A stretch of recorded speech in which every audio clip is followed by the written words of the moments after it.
Assalamualaikum warahmatullahi wabarakatuh. Di sini saya dan rekan-rekan saya akan menjelaskan tentang negosiasi dan tata caranya. Saya Auliani Rokman Istifari, NIM 18220048 dan rekan saya Maulia Nur Aisyah dan Nurul Widyaningrum.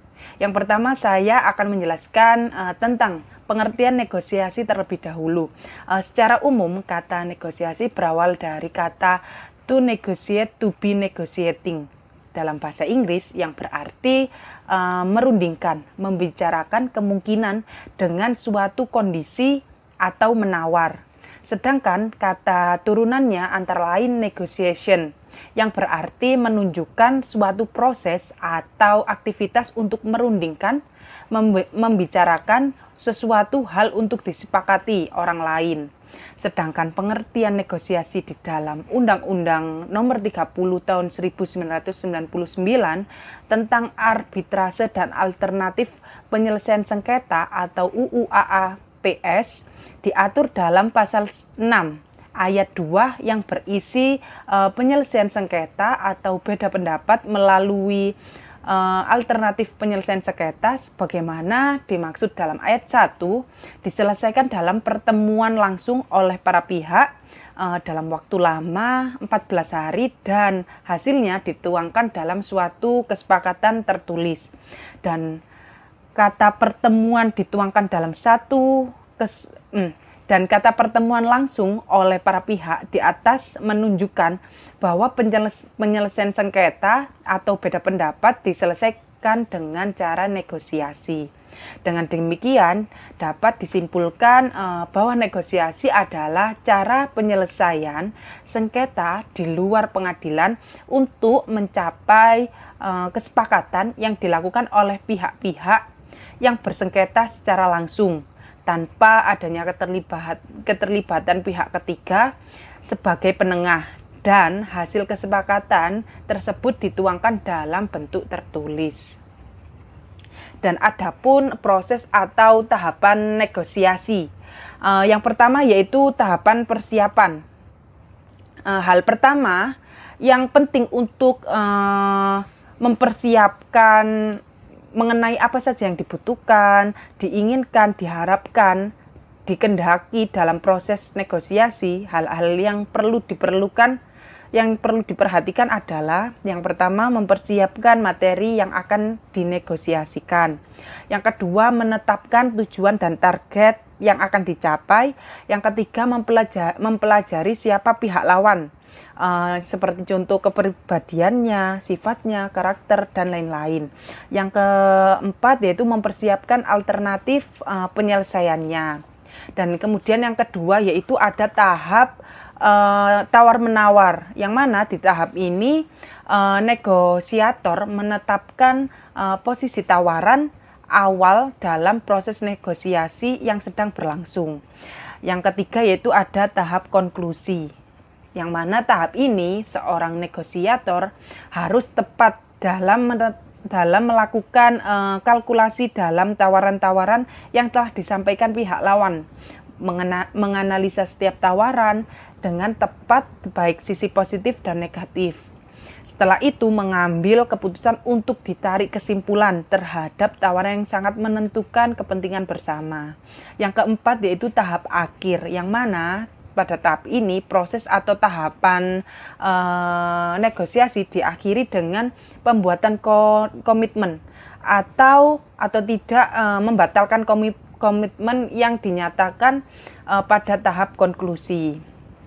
Komitmen ini yang disepakati dalam bentuk tertulis atau tulisan. Dari saya sekian, terima kasih, akan dilanjutkan oleh rekan saya berikutnya.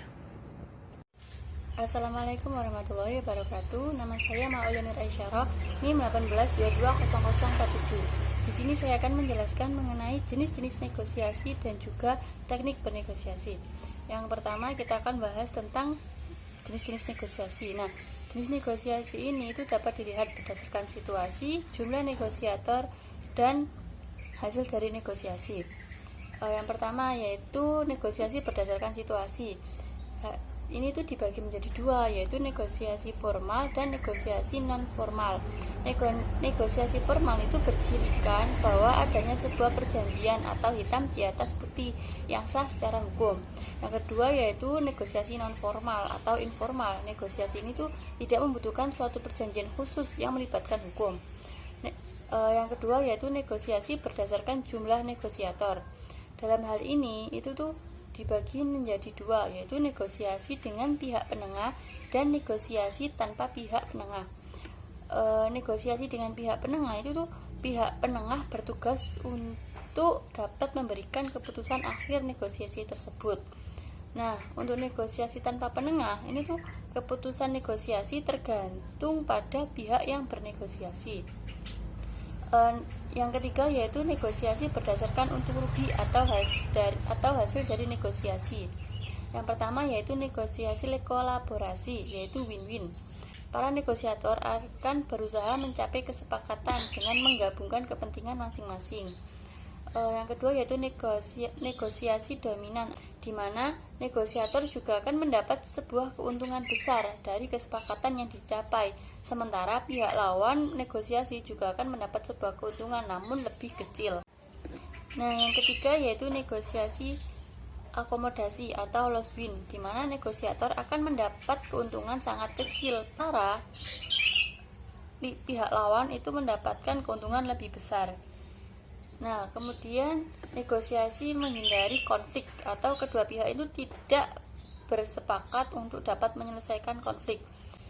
Untuk teknik dan skill dalam negosiasi gunakan dalam penyelesaian sengketa itu tuh yang pertama yaitu negosiasi kompetitif, di mana konsensi yang diberikan sangat langka atau terbatas, menganggap negosiator lain sebagai musuh atau lawan, dan menggunakan cara-cara berlebihan untuk menekan lawan. Yang kedua yaitu teknik negosiasi kooperatif, di mana para pihak saling menjajaki kepentingan nilai-nilai bersama dan mau bekerja sama. Yang ketiga yaitu teknik negosiasi yang bertumpu pada kepentingan. Hal ini tuh sebagai teknik penengah antara negosiasi kooperatif dan kompetitif. Keempat yaitu negosiasi yang bersifat lunak, di mana menempatkan pentingnya membangun dan menjaga hubungan baik antara pihak. Tujuannya mencapai kesepakatan dan mudah mengubah posisi atau mempercayai perundingan. Dan yang terakhir adalah negosiasi yang bersifat keras, di mana tujuannya adalah kemenangan dan tidak mencapai terhadap perundingan lawan, serta negosiator lawan itu dipandang sebagai musuh. Sekian, wassalamualaikum warahmatullahi wabarakatuh. Assalamualaikum warahmatullahi wabarakatuh. Saya Nurul Widianingrum, NIM 182200055, yang kali ini akan melanjutkan materi sebelumnya. Materi yang akan saya lanjutkan ialah negosiator dan fungsinya. Tapi sebelum kita masuk kepada materi tersebut, kita akan mengulas sedikit apa yang sudah dijelaskan di materi sebelum-sebelumnya. Yaitu seperti yang kita ketahui bahwa negosiasi itu ialah proses perundingan, proses perencanaan atau proses permusyawaraan untuk menemukan satu titik atau satu tujuan, agar kedua belah pihak atau pihak yang bersangkutan itu mendapatkan titik terang atau mendapatkan tujuan itu. Nah, dalam proses negosiasi tersebut perlu adanya negosiator. Negosiator itu ialah orang yang melakukan negosiasi atau orang yang menawarkan solusi atau jalan. Nah, itu juga fungsinya. Fungsinya itu yang menawarkan jalan atau saran atau suatu hal-hal yang baik agar nantinya tujuan-tujuannya itu dapat tercapai dan dapat menerima keadilan. Jadi semuanya sama-sama untung, tidak ada yang merasa paling dirugikan atau paling diuntungkan. Itu adalah fungsi dari negosiator. Jadi dia tuh kayak peran tengahnya. Dia di tengah-tengah antara kedua belah pihak itu tadi. Sekian dari saya. Wassalamualaikum warahmatullahi wabarakatuh.